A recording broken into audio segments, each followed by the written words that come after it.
বড় সাইজের যে কোনো মাছের স্বাদ একটু বেশিই হয়, তা যদি হয় আবার টমেটো দিয়ে, তাহলে তো আর কোনো কথাই নেই। তাহলে কথা না বাড়িয়ে চলুন তো এবার রান্নাঘরে। 3 কিলো ওজনের একটা রুই মাছ নিয়েছি। মাছটাকে কেটে কুটে ভালো করে ধুয়ে নিয়েছি। আমার যতটুকু প্রয়োজন ততটুকুই নিয়েছি।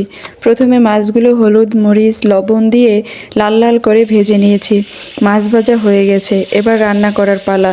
তেলের মধ্যে পেঁয়াজ কুচি দিয়ে খানিকক্ষণ নেড়েচেড়ে পেঁয়াজ রসুনের পেস্ট দিয়ে দেব। তারপর টমেটো কুচি দিয়ে এর মধ্যে হলুদ মরিচ লবণ দিয়ে দেব। খানিকক্ষণ নেড়েচেড়ে ভেজে নেব। টমেটো থেকে যে পরিমাণ পানি বের হয়েছে, আলাদা করে পানি দেওয়ার প্রয়োজন হয়নি।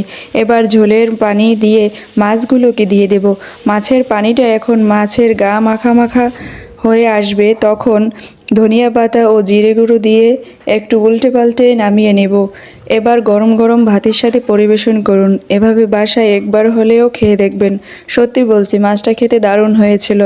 আজ এ পর্যন্তই। ভিডিওটি ভালো লাগলে প্লিজ সাবস্ক্রাইব করুন। দেখা হয়ে যাচ্ছে নতুন কোনো ভিডিওতে। আল্লাহ হাফেজ।